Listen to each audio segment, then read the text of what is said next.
Hello అండి. ఉపాసన గారు ఈ విషయం అన్నకాడి నుంచి అంత ఇంటర్నెట్లో ఒక డిబేట్ నడుస్తుంది కదా.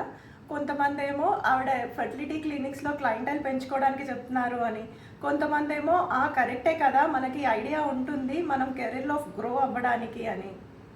బట్ ఏదైనా మనం డెసిషన్ తీసుకునే ముందు వాస్తవాలు ఏంటో తెలుసుకోవాలి. ఎగ్ ఫ్రీజింగ్ అనేది అంత ఈజీ విషయం కాదు. It is almost half of IVF procedure. అంటే ఇంజెక్షన్స్ ఇచ్చుకుంటూ నెలకు ఒక్కటి రావాల్సిన ఎగ్ని చాలా ఎగ్స్ వచ్చేలాగా ఇండ్యూస్ చేస్తాం. వాటిని ఎలా గ్రో అవుతున్నాయి స్కాన్స్ చేసుకుంటూ చూసుకుంటాం. అండ్ ఫైనలీ గ్రో అయ్యాయి అన్నప్పుడు ఒక మైనర్ సర్జికల్ ప్రొసీజర్ ద్వారా వాటిని తీస్తాం. ఇలా తీసిన తర్వాత ఎగ్ క్వాలిటీ చెక్ చేసి వాటిని ఫ్రీజ్ చేస్తాం. And it is costly procedure two.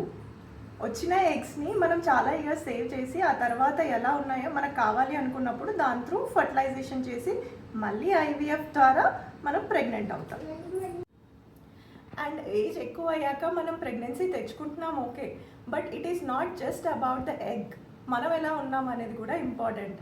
So hypertension, diabetes, లేదంటే బేబీ చిన్నగా ఉండడం, లేదంటే ప్రీటర్మ్ డెలివరీస్ అయిపోవడం, ఇలాంటి ఇష్యూస్ కూడా ఉంటాయి కదా.